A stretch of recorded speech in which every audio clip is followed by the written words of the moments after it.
Welcome, gamers from around the globe. You've dropped into the best place for Game Pass news. That's right, you've dropped into the Game Pass Tracker Show, of course. This is episode 137, recorded live Thursday, January 25th. I'm Nick Metzger here with the best dang co-host a guy could ever have. You know who it is, Mr. Sean Abbott. We're going to fill your brains with all this week's bits and bobs of Xbox, like Xbox Developer Direct Review, deep cuts in Microsoft, and our take on Palworld, the new Game Pass Pokemon-like? Yeah, sure, you better believe it.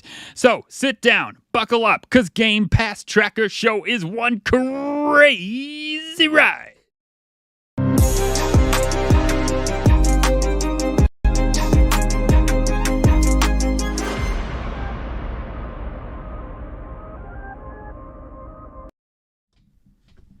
Hello and what is up, everybody? Welcome to today's show.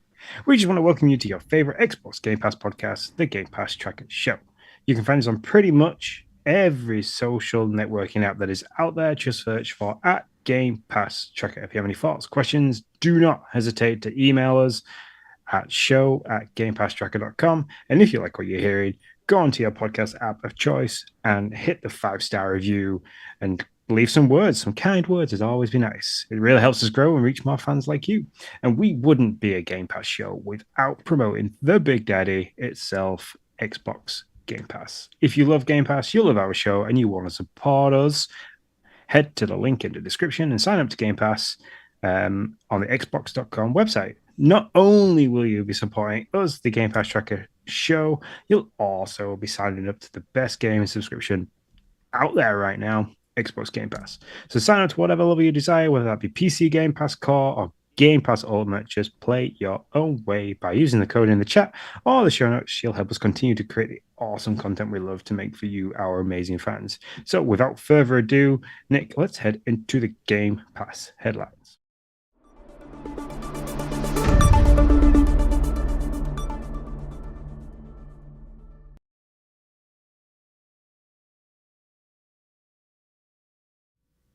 Sorry about that.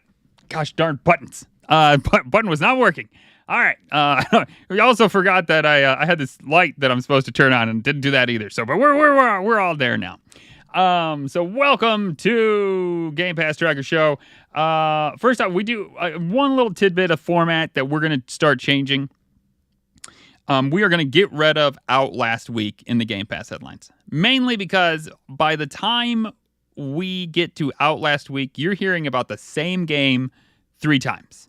We tell you what's coming the week ahead, what's here this week, and what's out last week. And Sean and I thought, you're probably sick and tired of hearing us talk about that same game 3 times. So we'll just do it twice. Still getting it twice. So we're going to talk about this week and next week. That way we'll keep you up to date. If you want to know what out last week and you missed it, then, just go one episode back. Be like, dang, I missed that episode. I'm going to go check it out. So, yeah. That's right. Yeah. That's right. There's no other place you can get this information, people, except for right here, right now. So if you didn't get it here, you're SOL. You better go find it on another episode. That's all I got to say.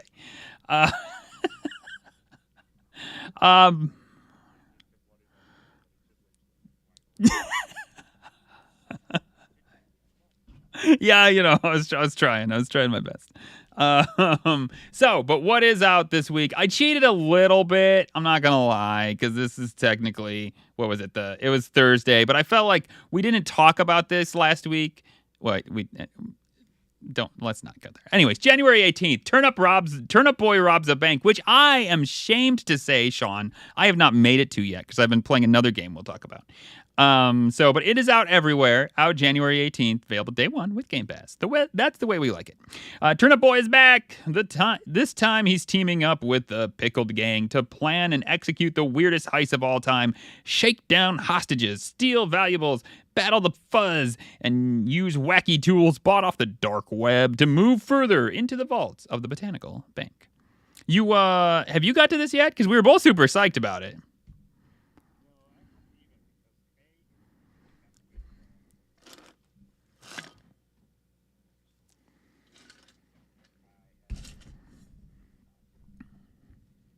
I get it. I get it. So yeah, totally makes sense. Next week. Yeah, go ahead. Oh, listen, I remembered the scene this time, Sean. What do you people want so much from me? I just like it's beginning to here. You want there. Maybe there you go. There's B-roll now. Gosh, now that we're done talking about it, there's B-roll. Look at people. I set this stuff up and then I don't use it because I am who I am. Next, we have F1 23, January 18th, EA Sports F1 23, coming to PC Game Pass and Ultimate Play.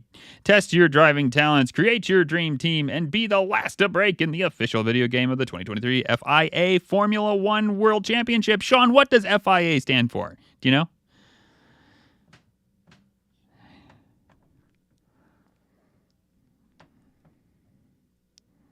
Okay, just wondered.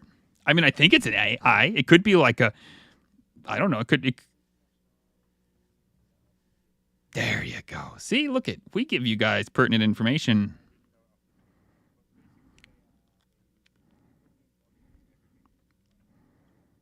Gotcha.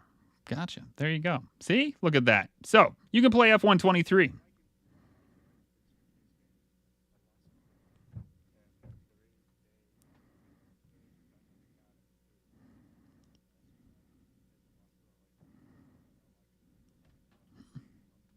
Cool.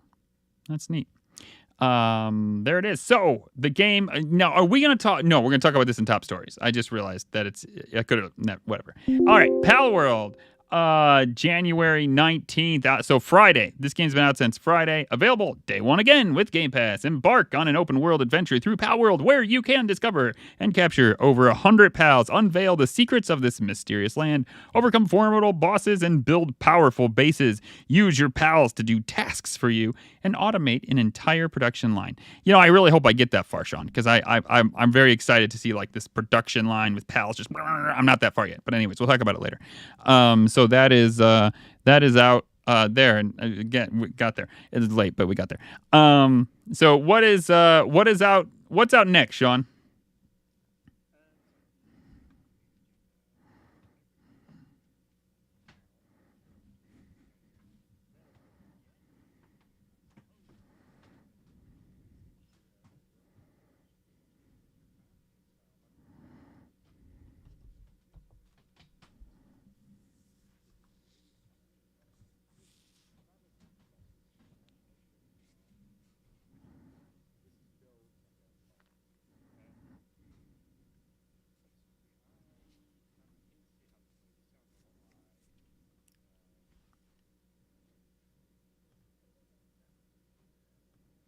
It's like monkey ball.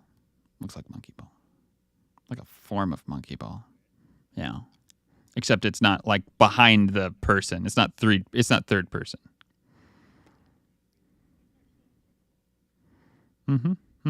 Yeah. Yeah, it does. Oh, no, it's not. Okay, so you hop out of the little mecha ball and start shooting stuff. Okay, there you go. All right, so no, it's not like monkey ball because you're not always in the ball. Yeah, I mean, it does look fun. It does look fun along with all these other things we have to play. Oh my gosh, so much stuff.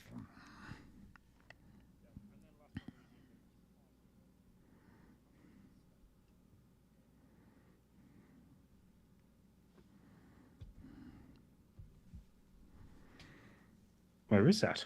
Well, it was a ghost drop. So it was yeah. I don't believe anybody really knew it was coming out. This game's a weird one because it came out October 22nd in game preview. I don't know if it's been available on Game Pass this whole time and everybody just kind of forgot about it, or if it went off of Game Pass at some point and now has come back as 1.0. But yeah, it is now out. And as far as I know, now I'm gonna be shocked to everybody. I don't know everything, but as far as I know, we didn't know this was coming until it got here. So, and this is the game. So Phantom a bit. Go ahead, yeah. Sorry. So it's a Devolver Digital game. It came out on the free to. It should have been out with the free to play days, which you get as Game Pass Core or Game Pass Ultimate. So that was how it was supposed to come out, but then it got dropped into Game Pass itself as a free trial.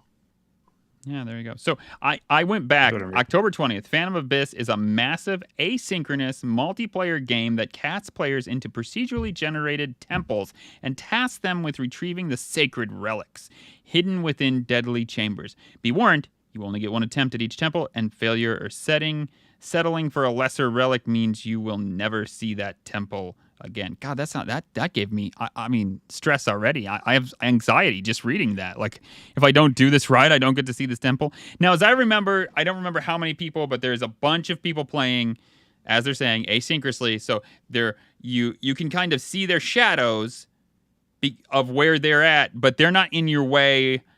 But it's this is like Mario Wonder style. Yeah. And so, and then I think whoever gets to the temple first, or I can't remember, or maybe you just have to get there. I don't know if I can't remember if there's a time or not. But I did play it in game preview.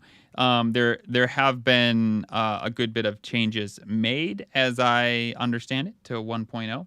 So yeah, that was a drop, and those are always fun to have.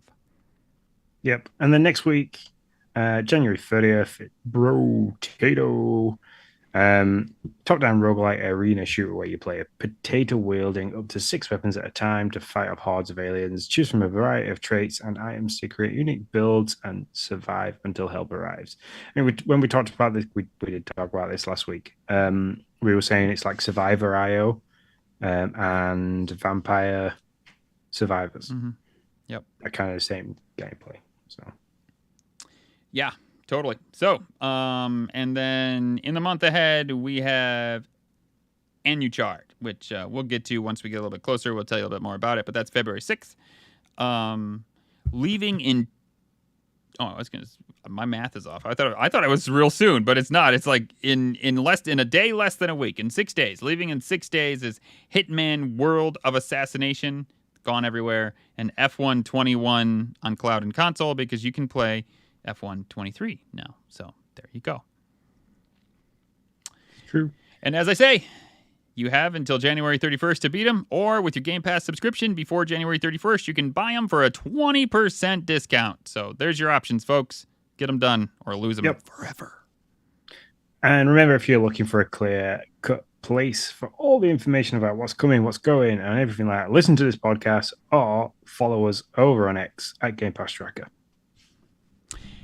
And with no further ado, we will go into the X feed.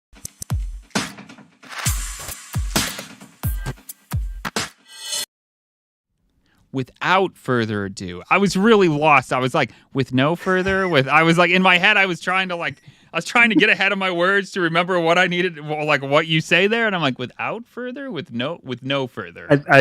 What I liked is when as the transition was happening between the two scenes, so we were going into I watching you on Zoom, just looking at the confused look in your face, like, did I say that right? Did you see the light bulb go off when I figured it out? I was like, oh, without further. Yeah, okay, yeah. I said that wrong. There it is. Light bulb.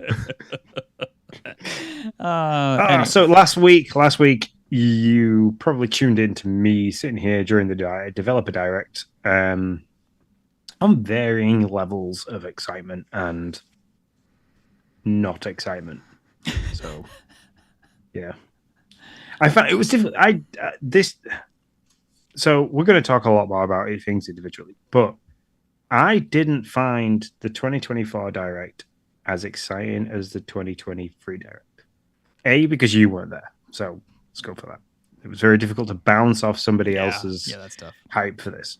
But secondly, the games that were shown and the fact that the dates are all so far back in the year, apart from Hellblade 2, it's kind of made me go, oh, fair enough.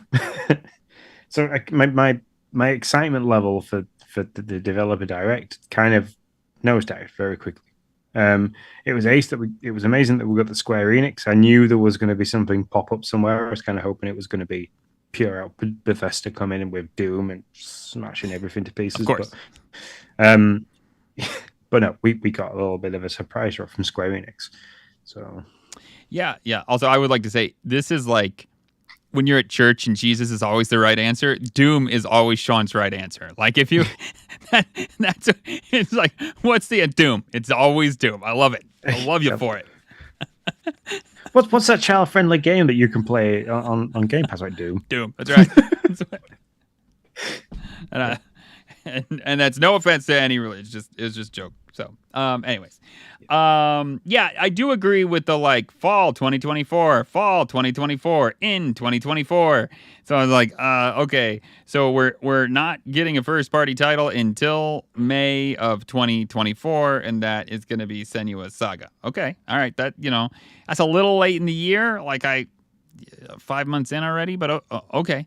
And then we get the sneaky drop of Visions of Mana from Square Enix that they didn't have on their roadmap. They just kind of wrote it in, which I thought was fun. That's in summer of 2024. And then the other three are either Indiana Jones is randomly in 2024 at some time, and the other two are fall of 2024. So let's just start from the beginning. Avowed. I don't know if this is, I can't remember how I put these. I think this is the beginning how this runs out. Yep. Avowed. Fall of 2024 looks. I'm very interested to see to kind of get a little bit more about it, but I mean it looks cool. It's Obsidian. I'm a big Grounded fan.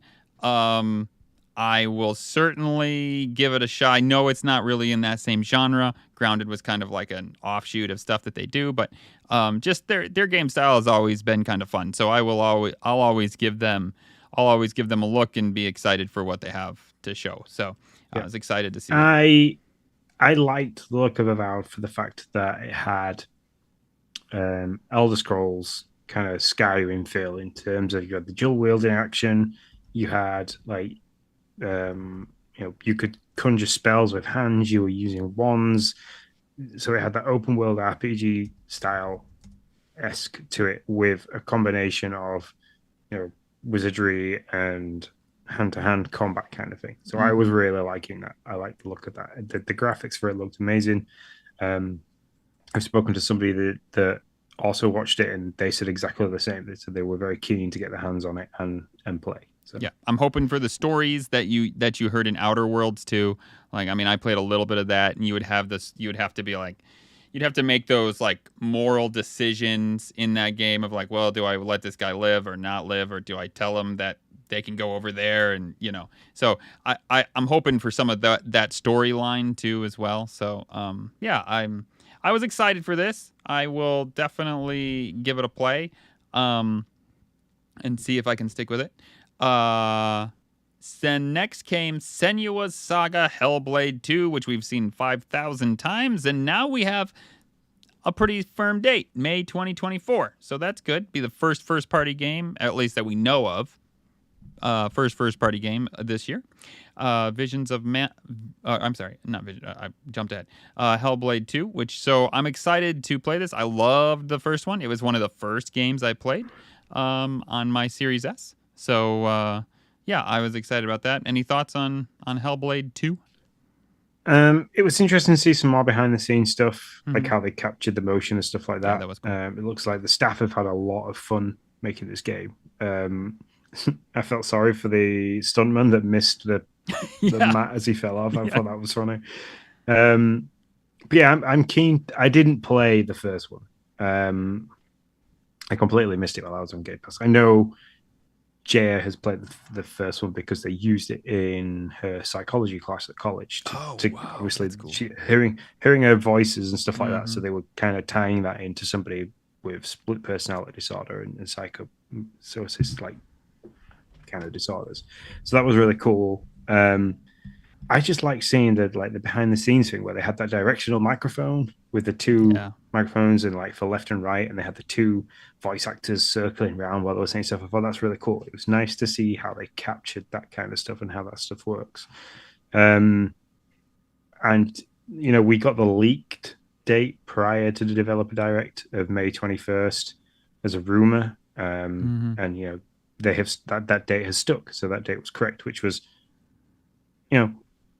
good in a way that yes, we got a leak and we got a little bit of a sense for it at first, but so I'll be giving it a try. just because we've seen that much of it that and it's the first party title for the year. Yep.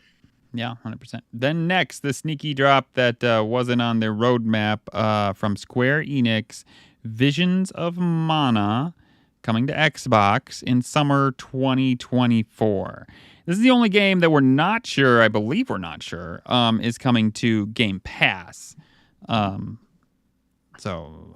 I'm pretty sure Indiana Jones is a Bethesda game, so I'd be really shocked if it didn't come to Game Pass. So I've never played any of the Mana Indiana games. Jones. I thought Indiana Jones was a Machine Games game, not. It's Todd Howard's vision of Bethesda, but it's been made by Machine Games. Yeah, so that might be wrong. But I have every feeling that Indiana Jones is going to be Game Pass day one. I also have a feeling that Square Enix is going to be Game Pass day one because they kept saying how they were really excited to bring this game to the Xbox community day one. So, and there's no better way than doing that than putting it on the subscription service. Mm-hmm. Yeah. So they didn't say that it wouldn't be. My point, I just wanted to verify that they did not say that it would be. So we'll just have to see where it lands and what that looks like. I would. So from everything I'm seeing here, yes, Indiana Jones is coming to Game Pass. That's been verified. So we're good there. And so, anyways, back to Visions of Mana. I thought the Mana series looked cool. Something came up on the Switch. I almost bought them on the Switch, the Trials of Mana, and then something happened and I didn't end up buying them. So I actually have never jumped into the games. So I would be I'd be interested in giving it a look and seeing how it played if something I like. So it's huge news for people who are fans of like games like Final Fantasy and things like that, and a huge fan of the series if you have an Xbox, because this is the first one that's coming to the Xbox consoles. I've just done a quick Google. A lot of people are saying the same, that it said it was coming day one to Xbox. It wasn't coming day one to Xbox Game Pass. They are usually very specific with that. But we might get more news closer to summer 2024. If I were to bet, I would say it ends up coming to Game Pass. That just might not be a finalized deal yet. Then next was Aura History Untold, which is kind of it's a strategy experience to PC Game Pass in fall of 2024. It's like a civilization like is what I would call it. Maybe a little bit more in depth. Definitely. Well, I haven't played much of Civilization 6 on the PC, so I was going to say it was prettier than Civilization, but I don't know what Civilization looks like currently.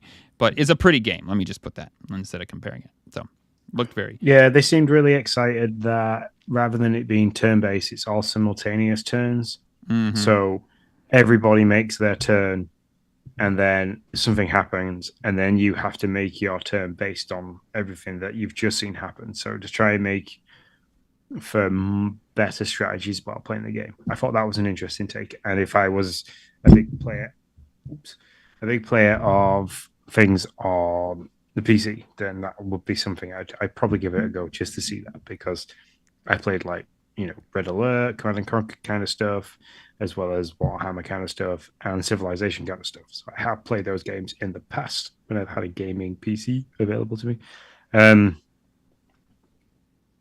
But this is an interesting take on that kind of genre. Mm-hmm. Yeah, for sure. And then finally, they ended with the big one that everybody was excited to see: Indiana Jones, and they verified that it is. And the Great Circle, that was we had talked about that as a rumor, releases for Xbox in 2024.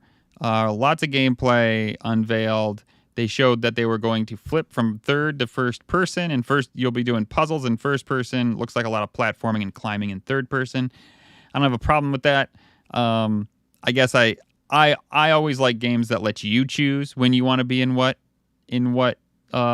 view form. But they seem to think they know which one's best. So I'll play and see if I agree with them. So you excited for Indiana Jones? Yes, very excited. Mm-hmm. I think it's great that they brought in the hand-to-hand combat. I like the use of the whip. I love the idea of the puzzles. the platforming, the climbing, the repeatability, and I also like the fact that a lot of the puzzles they were saying that are off the beaten path that you wouldn't quite see straight away brings out like the when I play games like that, I go in, I search every nook and cranny. I'm like, if I go into a room and there's a way, like you can go like around the outside of the room before you go to the next room, like systematically searching for things. So this is going to be like right on my street. Yep. I'm looking forward to this. Yeah, I am very excited. I agree with you. As long as the benefit is there, right? So like I need to, if I decide to go out of my way to solve a puzzle that I didn't need to solve for the story, I want there to be a decent enough benefit or bonus compared to if I didn't do it. That'll be my one caveat to that. I do like doing puzzles, but yeah, I mean, if I'm gonna take the time to do it, then reward me with something cool.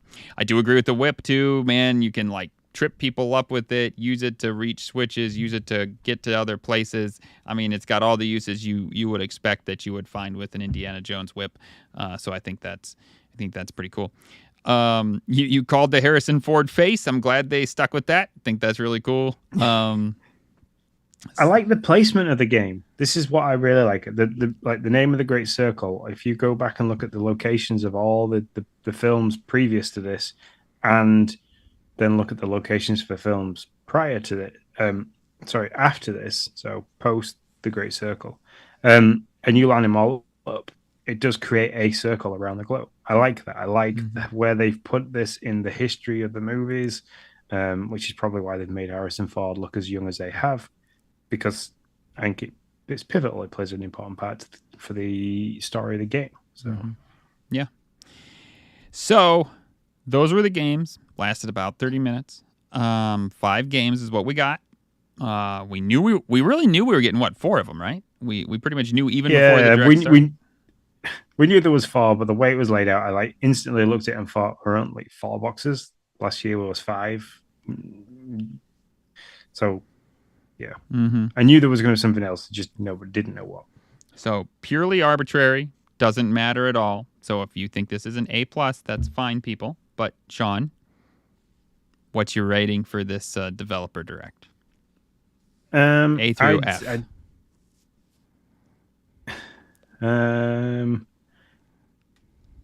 I'd go C-, mid-range. Okay. I was excited for the Square Enix stuff because I thought it was great. It was a really good tie-in to bring in that kind of genre to the console. Obviously, not sure if it's day one. The Indiana Jones stuff and knowing that Machine Games have made this game off the back of Todd Howard's kind of vision, I thought that was interesting.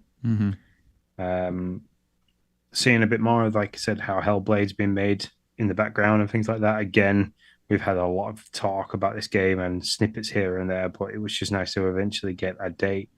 The gameplay that we saw of Avowed was good, and for people that are really interested in that genre of games, our History Untold brings a lot to it.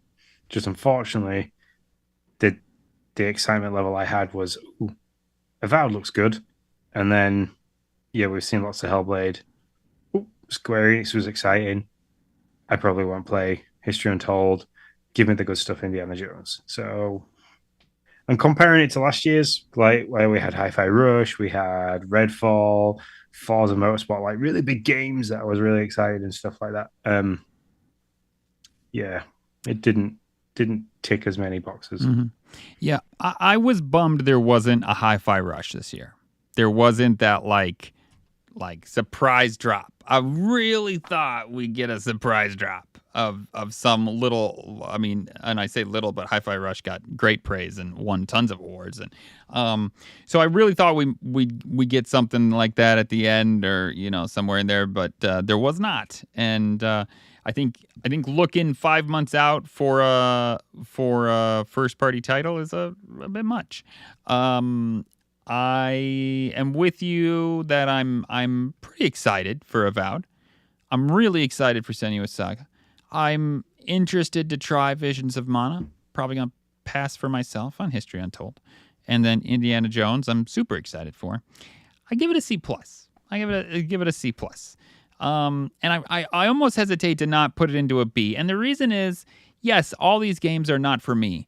But what I do love, a lot of times when you watch these directs, these presentations, what you get is a bunch of one note, like, we're going to shoot in the jungle, we're going to shoot in the desert, we're going to shoot in World War II, we're going to shoot in space. I really did appreciate that, yes, not all these games are here for me, but there's a bunch of different style, genre games for everybody. So for me, it almost, like, as much as for me personally, it's probably like a C plus, edging on a B. For the fact that there are so many different styles of games here, it's like a B, really. I mean, like, everybody's got no matter your genre, you can't tell me out of these 5 games, there's not a game that you're not like, yeah, that game could be for me. And they're not all going to be for you because they're too different and varied. So I don't know. I really thought they did a good job. When we started Game Pass News way back when, no, just kidding. When we started Game Pass News, man, we would go to these things, and like I said, it would just be like everybody's carrying a gun in a different environment, basically. A different gun in a different environment, but it's all a gun. It went through that. Everybody was carrying a gun in a different environment. Stop. Then everybody was crafting and harvesting in a different environment. Yeah. Stop. So now they're like, all right, well, and I appreciate this mix of games. You're right. There is no banger, right? There's no, I mean, Indiana Jones could be that. It is for a lot of people, but there's no, like, Starfield or Fable or Forza Motorsports, or there's not that one pinnacle game, but I think, and there might be, like, it just doesn't ring that way initially. Maybe Avowed will be like, oh my gosh, this game's awesome, and Indiana Jones could certainly be that. That if there's a game there right off top that looks like it could be, it's Indiana Jones. But yeah, I do agree that this year, on like a AAA, that's the title we're all excited about. Might not be there this year, but I think that these are going to be some solid titles. Will they hit their dates? It's always the question with Xbox. Well, this is when you're given. Well, there's only one with a confirmed actual date of May 21st, 2024. The rest of them are like fall, summer, 2024. Right. So, and I'm good with that, but will they hit those? So will we get 2 games in the fall? That's the question. We got 2, right? Yeah, we got Avowed and Aura. Will they both come in the fall, or will one of them end up getting pushed to 2025? I think that's the main question. Will we get Indiana Jones in 2024? I mean, that's the question with Xbox. They've started, I think, to be better about hitting their dates for the most part, but sometimes, but I'm still a little leery from 2022. So sorry, he's still. Yep. I mean, you want to talk? You're saying like about them hitting the dates and stuff like that. We're seeing games being cancelled, and we're seeing job cuts, which we're going to talk about in a little while. So there is, like you say, there's chances. So yeah. All right. Well, that is the developer direct, which dropped on Thursday. You can go to our YouTube and see the direct and see all the different splits and all that stuff. So if you want to see the real deal and you haven't seen it yet, then I recommend you go there. Next, we have a game that we have been playing. Sean and I both dropped, as we said, Palworld on Friday. Sean, why don't you tell us about it? Why don't you set the foundation for it? So you create your character, and then that character is dropped into the world of Palworld. You don't know where you are. You don't know like what you're kind of doing, and then you begin on a tutorial where you're collecting wood and stone and stuff like that to start crafting things. Once you've crafted a few things, you can then start finding pals, and these pals are like tiny creatures. You start off around like what look like little pink cats. You've got lambs, little tiny lambs that are round like balls, and little chicks that are round like balls. And these are quite useful little pals. And to get them, you have to strike them a couple of times, which seems a bit weird that you're taking a wooden bat to a small lamb. But club them a little bit, and then you throw a pal sphere, which is something that you've crafted at your little crafting table. And you capture them in this little sphere. And then you can set these guys to work. They all have different jobs that they enjoy doing and jobs that they don't like doing. You have to make sure you've got a bed for them. You have to feed them. You have to care for them. You have to pet them. But basically, you can enslave them a little bit in terms of they start doing things for you. And They work for you this because they game's love you so much, Sean. That's what it is. yeah, that's it. They want to help. But this game goes from like open world harvesting, crafting to like the building a giant house. You're having to make sure you've got beds, you have to feed them, you have to care for them. And if you don't, they get stressed out and they will stop working and they'll just take themselves off and sleep or like basically turn around and go, fuck you, I'm not working. Which mine do quite often. They keep complaining about the working conditions, but they've got food, they've got water, they've got a place to bathe, they've got a place to sleep. I don't know what else to do. So it's trying to keep on top of that and kind of go to their means. But this game's a lot of fun. I am like horrendously far into the game. I think I'm coming to the end of the tutorial. I need to beat the person at the first tower, which I tried to do earlier and it got my ass handed to me straight away. So I've retreated back and I'm going to grind for a little bit. Mm-hmm. But this thing is ace. They're all different shapes and sizes. Like I've caught a Goomblast, which is fucking huge. I mean, like I get it out of its PAL box and it's almost the size of my house, and I have to be careful because it keeps standing on the campfire and setting fire to itself. Are you serious? Oh my gosh, that's great! I didn't know that could happen. So, love it. But there's loads of videos online about all the kind of different stuff you can do with this, like to the point of somebody accidentally captured a human, and then it doesn't go into the PAL box, but it goes into your inventory. And when you meet a merchant, you can sell this human that you captured. So, there's a bit of human trafficking in there. I don't know if that's a glitch and it'll get patched out at a later date because that seems a little bit weird. But yeah. I just think there is so much. And for a game that's in game preview, like I'm sat here staring, it's loaded up on the screen at the moment on the TV, and it's version 0.1.1.1.1. For a game that is at that low of a level for, updates and patches, to be having over 7 million consecutive players within 72 hours of launch is just mind-boggling. This game has gone from nothing to the most talked about game this weekend in no time at all. And duly so. I enjoy every time I play it. I sit there and I'm thinking I'm playing a Pokemon-like game that is for grown-ups, where I can give them guns. You can pick them up and throw them at people. Literally just pick them up and throw them around. It's just absolutely crazy. So I'm playing this kind of game. It's cost me nothing because it's included in my subscription, and it's huge. They have done a fantastic job with this game. So. Yeah, I would agree. I am very shocked. Game previews, can oftentimes be crashy and not in the best shape. And you kind of when you open up a game preview game, you kind of know that you might be taking that on. I have not crashed once. I do think there is some like animation stuff they need to work out. The game feels just a little sluggish in animations and stuff, but it's a game preview game, so that's fine. But I am so pleased that I have not crashed or anything like that. The building seems to be working just fine. I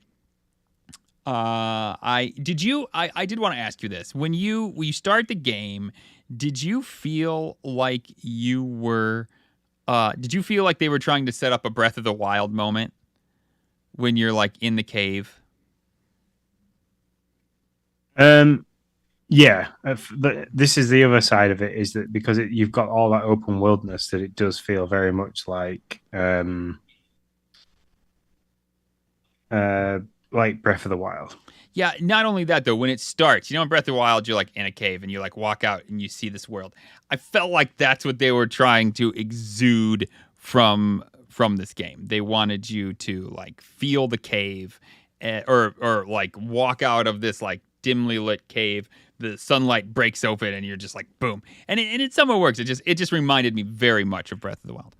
I think catching the pals is cool. I do think it takes a second to be like, okay, I'm gonna beat this fluffy soft creature until near death, and then I'm gonna catch him in a ball. This is no different than what you really do in Pokemon, people, except instead of Pokemon, you don't do it, you just have another Pokemon do it for you. Like, there's really no different, but because you're the one doing it with a bat, it does feel a bit different. But that, but you kind of get used to it and it's all good. And I have appreciated the survival. I'm with Sean. I'm not very far into it. Not near far as I'm sure some people, but just a handful of hours probably. But I am pleasantly surprised about it. So moving. Yeah. I like the leveling up system as well. Mm-hmm. So you can every time you level up, you unlock experience points, but you also unlock tech points, and then you have to spend those tech points to kind of figure out, what you want to have the ability to build. So if you go into your inventory, so you press the 3 lines, the hamburger button, mm-hmm. And you're into that, and you skip across a couple of pages from your inventory to tech. I think it's called technology or tech. And you spend your tech points in there. You can pick like what you want to build next. So you can pick if you want like to have different clothing, if you want to pick up build something that'll help the production of your base, or if you you can buy items of clothing. You could craft items of clothing for your pals and all this kind of stuff. So I really, really like that kind of system. It's a lot of fun. It brings a completely different thing because you choose your own path in that sense, and it's given an extra layer to the game in terms of things that you can do. So yeah. So I'm sorry, I'm single parenting it. So if you see me off the side, I'm talking to my kids who are apparently now old enough to put themselves to bed, which will be a first for them. So excuse me. So I wasn't. I'm sorry, I wasn't able to listen to what you were saying. No, that's cool. All I was saying was about the leveling up system and the spending of tech points and stuff like that to kind of purchase different things that you need to go further in the game. Yeah. I just wanted to make sure I didn't segue into something that you were going to talk about. So they have set out a roadmap for us for 8 major features coming to Xbox. Those features are PvP raid bosses and for endgame content, crossplay, which I think will be pretty exciting. Xbox feature improvements. Apparently, there's a lot of those that are needed. Server transfers and migrations. Not even sure what that really means. Improvements to the building system, which I actually think it's pretty good. I'd like. Yeah, to be the able only to thing I'm move struggling with the building, like you could see, you can't move anything. You have to disassemble it. Yeah, and so definitely disassemble it, people. Like if you're gonna play this game, I just took an axe to something because I was like, You okay? I thought you were taken over by a Godzilla there or something. I don't know. You were just like. No, the teen came out of the room to let the cat out. Gotcha. I had the light in front of me, so I can only just see figures moving in the background. So I'm like, but no. So yeah, as you're saying, I did exactly the same as you. I was like, I didn't want that part to look like that at the base. I was trying to build a slanted roof, and I thought you have to put these triangle sections in, then put the roof to those, and that didn't quite work. So I ended up just smashing things with an axe. And then as I went to go into the build mode again, I saw that if you hit the right analog stick, you can go into disassemble mode. And I was like, oh, that makes it a hell of a lot quicker. I'm not damaging my tools, and I get the resources back. Yep. Yeah, 100%. So they do have some plans for some updates. Also, I think it's interesting. Pokemon has come out because, I mean, let's be honest, this is a Pokemon-like game, people. I mean, I think it's pretty obvious. They have come out with a statement that said we have received many inquiries regarding another company's game released in January 2024.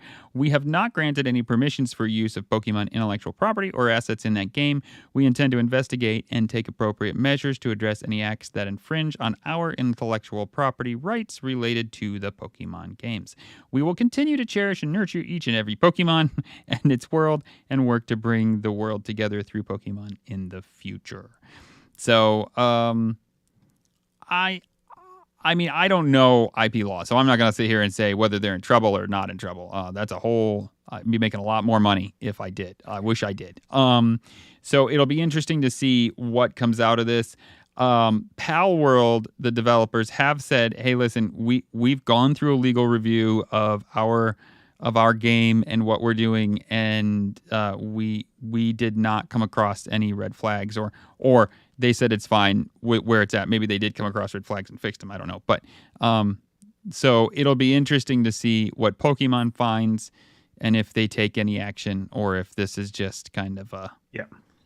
All I can say is it's really close. Mm-hmm. Really close. Like the image that I'm currently looking at and the image that's the thumbnail for the YouTube video and everything like that, and probably all the social media videos, is going to have what looks like Electrobuzz holding a giant minigun. Mm-hmm. And you went and looked, you loaded up the image of Electrobuzz and the Palworld like thing. I can't remember its name. I've only come across it once, and that's when I got my ass handed to me. And it is very close. The teeth are different, the eyes are different, the ears are different, but the coloring and stuff like that, it's like a giant mouse with yellow and black bolts all over it. Mm-hmm. It's close. Yeah. It's going to be interesting. I can't see them coming out with anything because I reckon that the makers of Palworld have been very careful knowing how big Niantic is. It's probably got all the backing of Nintendo to come at them and be like, we need to kill this game or we need to make massive changes. But yeah, I have a feeling that they probably won't find as much as they're hoping to find. Yeah, for sure. Also, Palworld has said they're working hard on hotfixes for Xbox stuff. There is a certification process.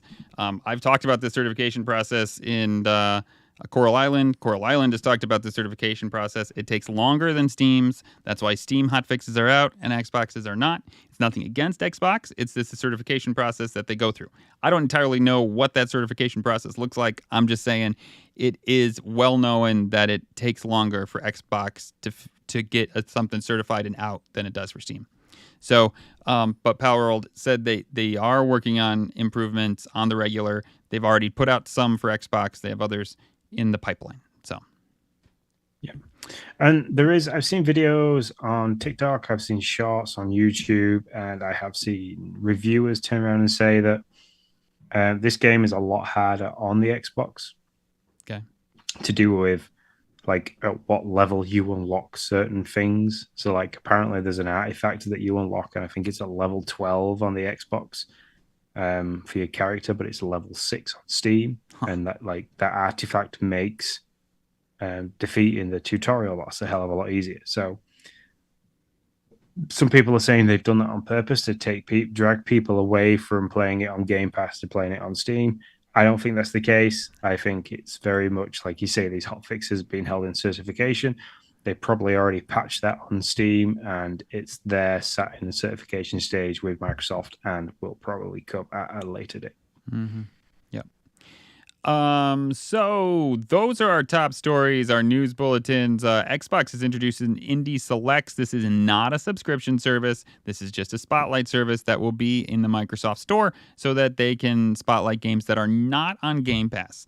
Xbox says they already spotlight indie games on Xbox on Game Pass. They get enough spotlight. These are indie games that they feel deserve a little attention that aren't currently on Game Pass. Yep. So when you see these games, you either see them in a journalistic style like we have, or if you actually see them in the Microsoft Store, don't get excited like I did and think, hey, I'm going to be able to play I'm going to be able to play Stray because that's one of the first games that's going to be spotlighted. I get to play that for a few days for free. It's not true. I fell for that trap, so don't do that. Also, Turtle Beach has a Velocity 1 racing system that I think Sean should buy instead of a bike. No, I'm just kidding. I don't know. But it looks really cool, but it's like $700 and it's the whole thing. Have you seen this, Sean? I have $700 isn't an expensive amount of money for that kind of setup. Yeah. Like you can spend almost that much money on just the steering wheel that you plug into your direct drive fan motor kind of thing. Holy poop. So yeah, that's not too bad. I would do that over buying a bike. I have some changes coming to my shift pattern soon that mean I'm moving away from the group of guys that I go mountain biking with. Aw, bummer. So spending the money on a mountain bike is not at the top of my priority now. So. Gotcha. Well, there you go. Turtle Beach has got right where you need to put that money now, on a Velocity 1 racing wheel. Yeah. Our feature story, pretty big one here and somewhat sad one. Microsoft has announced they're cutting 1,900 employee jobs. Also, in the same day, Mike Ybarra has announced that he is quitting from Blizzard. Also, in the same day, Blizzard has announced that they are canceling their survival their survival game. So, yeah, welcome to a busy news day for Microsoft, and all of it kind of is. So, that's yeah, wow. It was interesting to watch the stock price for Microsoft. It kind of did this really big like dip and then straight back up to the above 3 billion mark. It was just bizarre to watch. So, firstly, the night I don't know which way around do you want to address this because it's just so much to address. Do we do the job cuts or the guy leaving and game cancelled? Yeah, so I mean, I guess my first thing I was trying to find. So I was trying. Okay, Matt Booty. Here you go. I think this is this will kind of give you an idea of why they cut the jobs. Cutting the job cutting is probably the bigger story in my opinion. He doesn't specifically say, but as you may have read in Phil's note, this is Matt Booty, president of Xbox. No, is he president? I was thinking he was, but now I'm not sure. It just says Xbox. We'll just say it's Matt Booty from Xbox. Executive Bigwig. That's his technical title now. As you may have read in Phil's note, today is a challenging day as we say goodbye to some of our colleagues. This is a difficult process, but it is one that will best enable Blizzard and Xbox to deliver ambitious games for our players on more platforms and in more places than ever before. We are moving forward with a more focused strategy across Microsoft Gaming that sets us up for sustainable growth and aligns our talent and resources to our top priorities. Thank you for working through these changes with us. Together, we will continue to create amazing games for our players with a culture that empowers everyone. The hard fact is, Sean, what he's saying here is we took two big-ass companies and we made them one. And what we found out is there were some overlap in the two big-ass companies. Like that's what I read out of that is just like, hey, listen, I mean, there's two guys, one was doing it for this company, one was doing it for that company. I don't know if it's right or wrong. I'm just saying they were like, yeah, we don't need two guys to do this job that now that these two companies are one, the one guy can do.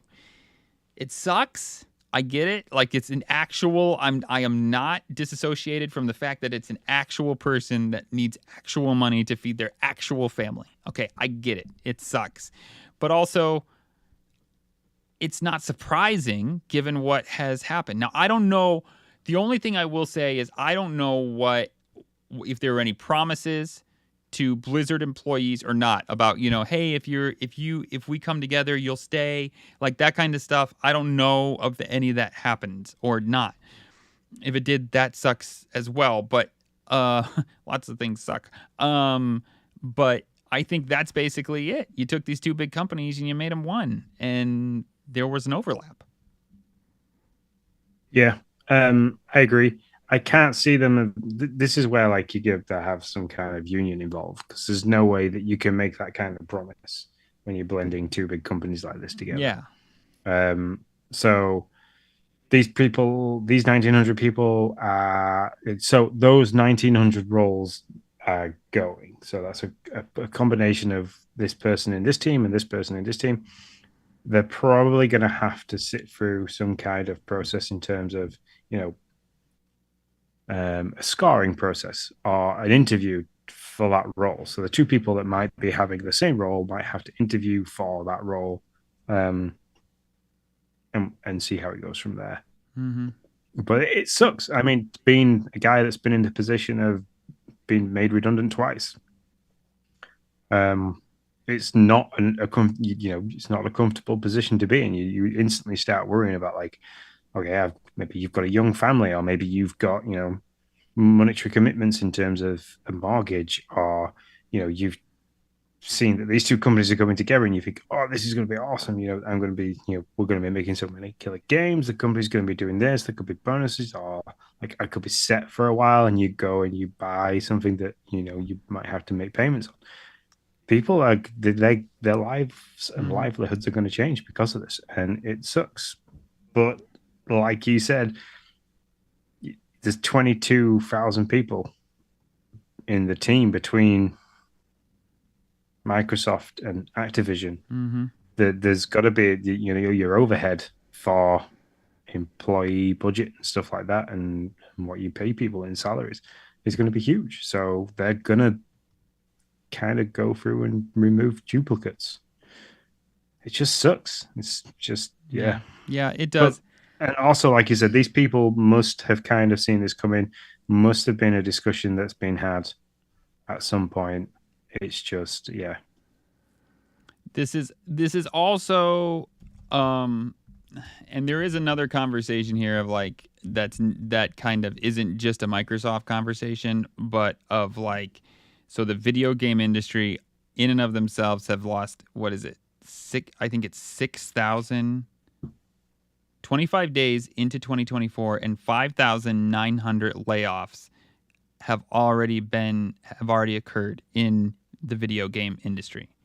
So there is a question here of like, well, what is going on? Like, video games are selling a lot, but we got a lot. Why are these layoffs happening? Is this, and I don't know, everything is kind of always PR speak, which is what you should do and what you're told to do, of like, we're realigning our vision and strategy, and so to better focus on our players and our profits, blah, blah, blah, So, you got to kind of try to read in between the line of what that really means. Are these jobs being ended because there's AI's doing their job? Are they being ended because the tools are better? Are they being ended because, that's a lot of jobs. Like, I know it's a big industry, but 6,000 jobs is a lot of jobs to be gone within 25 days of 2024. So I don't know, man.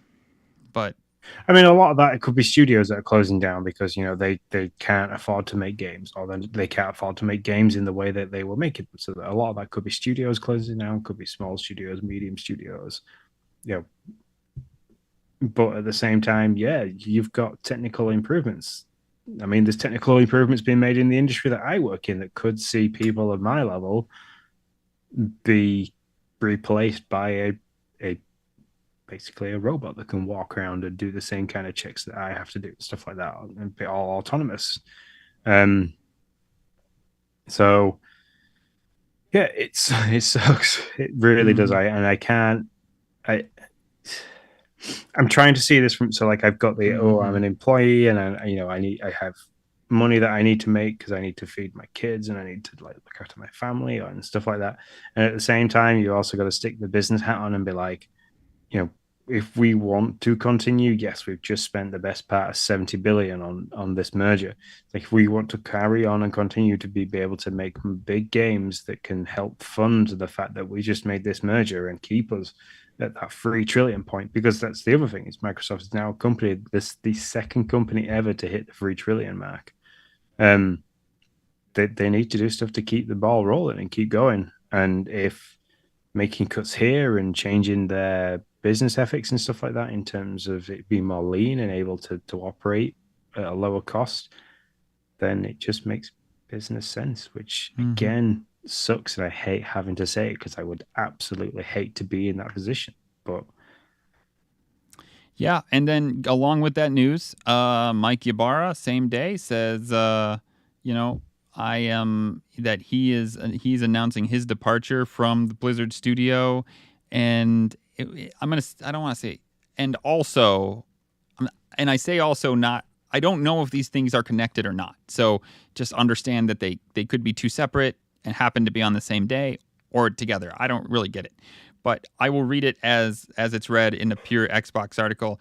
Mike Ybarra has announced his departure from the studio, and with it, the cancellation of Blizzard's in-development survival game, which is a real bummer because from everything I thought we knew, that game was coming along nicely. So it's just weird that all of a sudden it got canceled. like, that game was announced in and around the beginning of 2022 that they were like, Blizzard is embarking on our next quest. We're going on a journey to a whole new universe, home to a brand new survival game for PC and console, a place full of heroes we have yet to meet, and stories yet to be told, and adventures yet to be lived. A vast realm of possibility waiting to be explored. That was the tagline for this. There was no other details at the time about it. We haven't seen many other details about this game since that point in 2022. But yeah, it just seems bizarre. Like, is Ybarra taking this with him for wherever he goes? Does he have some kind of ownership rights in terms of, has he dreamt this up? Is this his vision and he kind of wants to take it with him? Yeah, it's very interesting. Either way, I will be interested to see where he lands, or if I mean he's been in the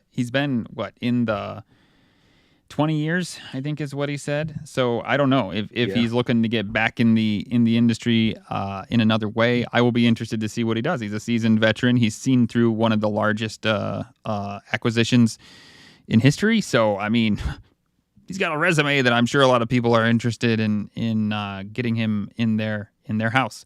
So it'll be interested to see what he wants to do.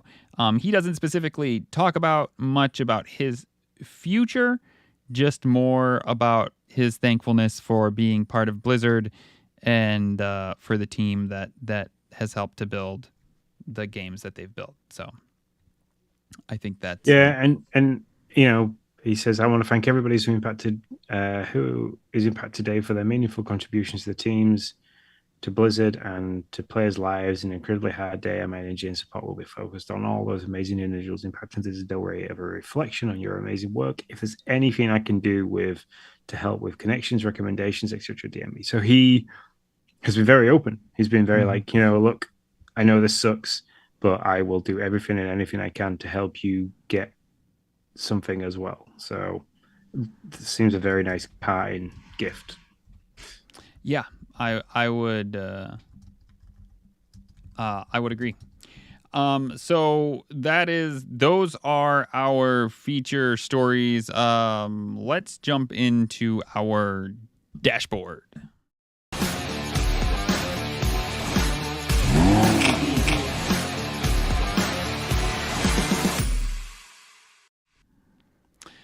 Okay, the dashboard where we talk about games we're playing and games we will be playing on our docket. Well, for me, it's Palworld, which we've already pretty much chatted about, and Lego Fortnite. So you just jumped into Fortnite, right? Yeah, and for me, it is also Palworld and Lego Fortnite. But yeah, so off the back of you talking about it, I went and gave it a go. I needed to do the whole test to see how, the dad test. I went in, I played the game, I saw how the controls worked. Was it going to be too violent? Was it going to be too difficult? Was it too much to get your head around and things like that? Because Logan is a seasoned Minecraft player. He enjoys playing Minecraft. So I went in, I tried it, thought, this is pretty cool. I will introduce the kiddos to it. So I did. I did the same as you. I installed it on the Switches. Spent 45 minutes messing around with Epic accounts because I couldn't remember passwords for Nintendo accounts and Epic accounts to log everything in and link it all across. But did that. Then noted that I was a friend with Logan on Epic and a friend with Emily on Epic, but Emily and Logan weren't friends with each other on Epic. So, and then because I put parenting things in place so they can't add friends, I had to frick about with that for a while. I like that though, because you can do it and then you just have to put the pin in. Yeah. I actually really like that. I thought that's a great addition.